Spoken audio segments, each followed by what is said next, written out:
So how did I go from a string of property crimes and violent crimes to spending 11 years in prison to getting out and being well on my way to becoming a millionaire? Stick around and I'll tell you what I did to turn my life around and to show you that if I can do it, you can do it also.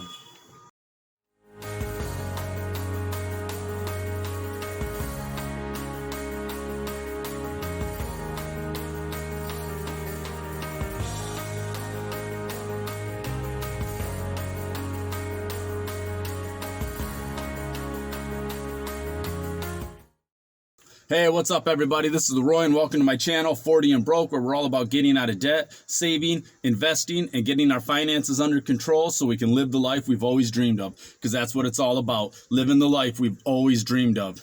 So, for starters, I want to apologize if it's a little noisy in here due to the breeze going through, and if the camera shakes, it's because I'm at work.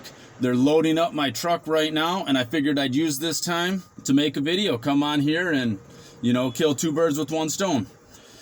So, one of the things I say on my channel is prison to penthouse. How I went from rock bottom, 11 years in prison, to becoming a millionaire. And that's the path I'm on, to becoming a millionaire.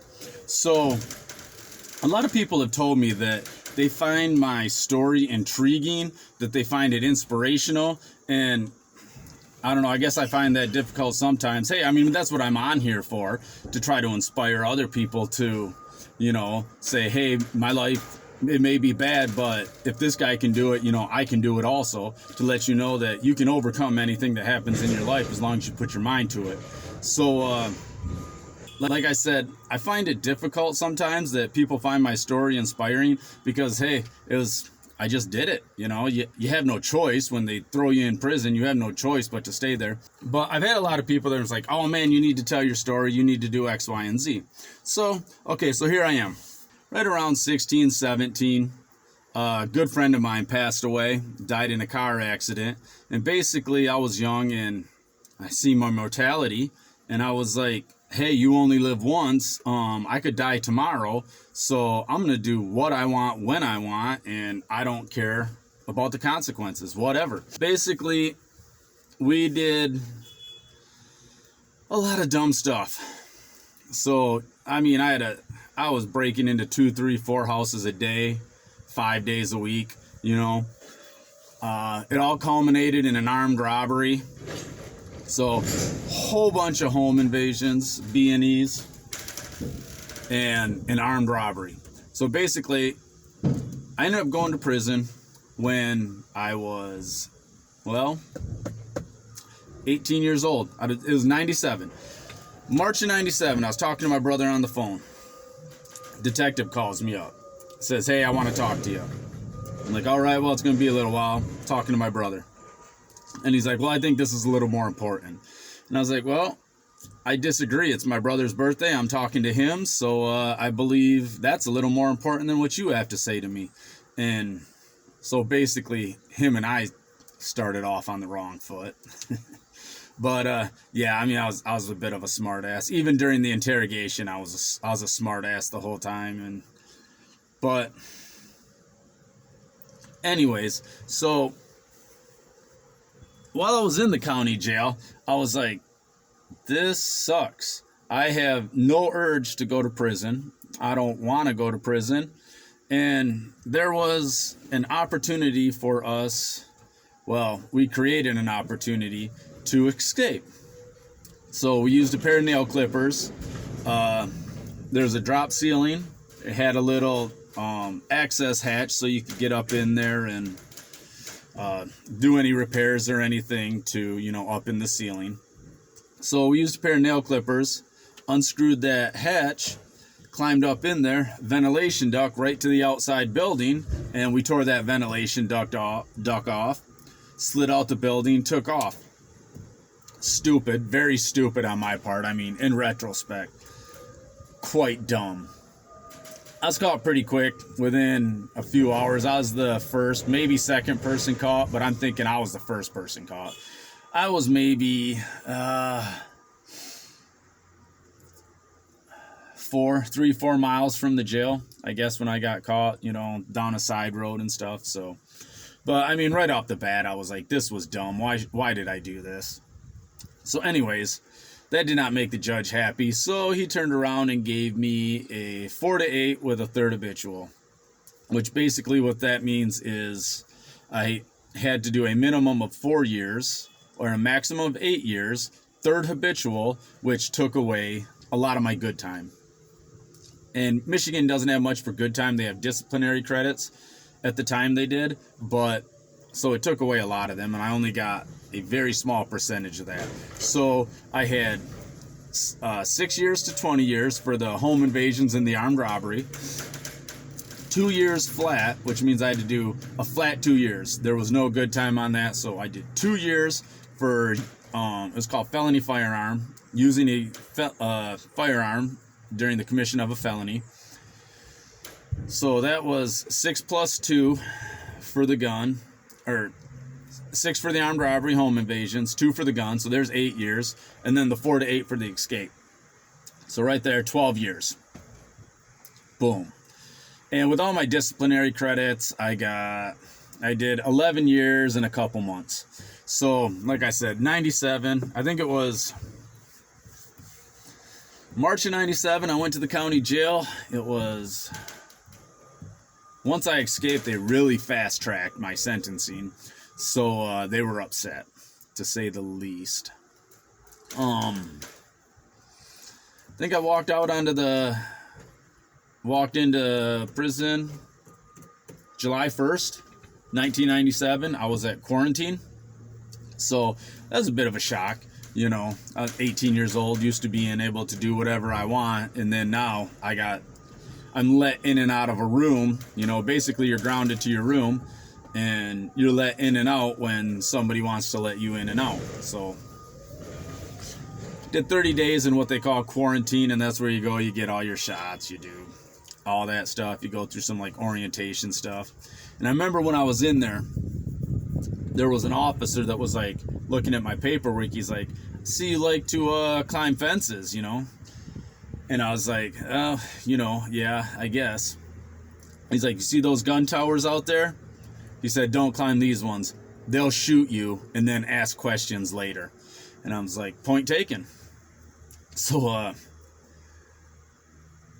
would have been July 31st, because I think I stayed exactly 31 days, or it might have been August 1st. Anyways, 1 month later, I was out in general population, which is what you would see on like lockdown when you're out on the yard with everybody. So now I'm out on the yard with, you know, everybody, all the murderers, killers, you know, rapists, whatever, all out there, all the gangbangers, all everybody out there on the yard. So I was 18, I was young. Fortunately, I landed in with a group of pretty good guys, and I had one guy that we'd hang out with. We played a lot of spades. So I would gamble. I'd gamble quite a bit, but I usually always gambled with money I had. The one thing they say is don't gamble on ass, which basically means if you don't have the money to pay for it, you better not gamble, because if you're gambling on ass, well, you ain't got nothing to pay for it. There's only one way to pay. So, but so I do a bit of gambling and working out.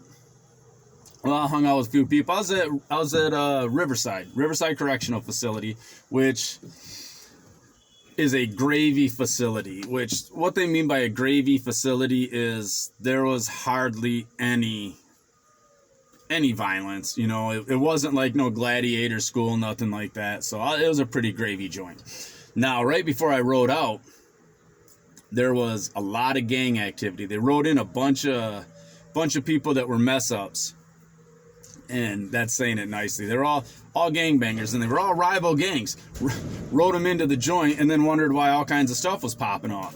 So, funniest thing, we're sitting there on the yard, we're sitting over by the volleyball courts, I don't know, just standing there kicking the shit, when all of a sudden we heard the cock of a rifle.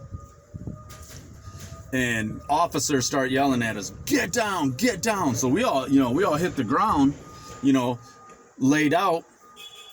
And there's two guys. One guy had just got stabbed over by the phone, so he's lying down by the phones bleeding. Another guy, he's running. I don't know if you can see, but he's running the long way around the track, and you see that other guy coming straight at him. Now, I mean, this guy's really tall, and he sagged his pants because that was the style at the time. So he had his pants all sagged down. He's holding his pants up, trying to run at the same time. And if you know anything about geometry or physics, you knew the guy with the knife was going to meet him right about here, and he wasn't going to quite make it. So we're watching this play out. And that guy looks over, seeing him cutting across the yard right at him. And I don't know, he got a burst of speed, but he ran all the way to the control center, which was that's like the head of everything, the control center. And he made it all the way there, and he just went and locked up. He was like, I got no part of this. Get me off the yard.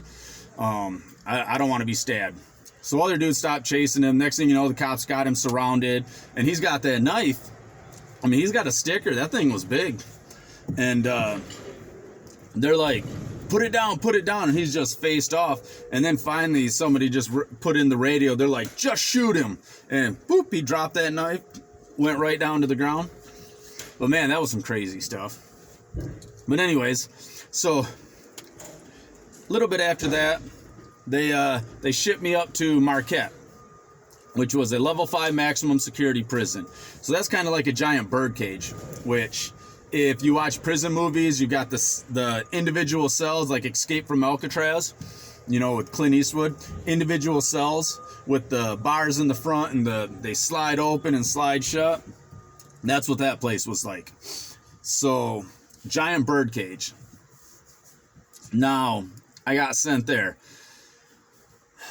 That was actually I thought it was pretty gravy. I loved it. I was texting. Yeah, I was texting people. I was writing people that I knew at Riverside, and I'm like, hey, you guys need to mess up and get sent up here to Marquette. I was like, this place is great. The food is like home cooking. You get a cell to yourself. Oh man, this is great. So yeah, I kind of liked my level 5, and I hung out with a guy up there that I'd say he kind of changed my life. He taught me how to look at life different instead of having the I don't care attitude and I don't give a shit about anything. He actually was like, man, there's stuff to look forward to, man. There's things, this life here, let these lifers and these dumbasses have this. These guys that want to do life on installment plans, that want to do, 3 years, get out, come back, another 4 years, get out, come back. He's like, that's life on the installment plans. You don't need to be doing that shit. There ain't no life in here. You need to get out there, live your life out there. That's where you can make a difference. So I hung out with him, and he kind of changed my mentality on that. He taught me that there's no point in arguing with the police. You're just going to be beating your head against the wall. And just do your bit. Don't let anybody push you. No, don't be a pushover. Don't let anybody screw you over. But he's like, you got to look at the bigger picture. He taught me to look at the bigger picture. So, okay, everybody. Sorry to make this a bit of a cliffhanger, but what I have to do is cut this video in half. Otherwise, it's going to be like a 26-minute long video. And I know I can listen to myself talk for 26 minutes, but I doubt you want to listen to me talk for 26 minutes. So if you made it this far, give me a big thumbs up for that YouTube algorithm. Subscribe to my channel down below, and I will finish the rest of this story up in the next video, which I will release in a couple days. All right. Thanks for watching, everybody, and have a good night.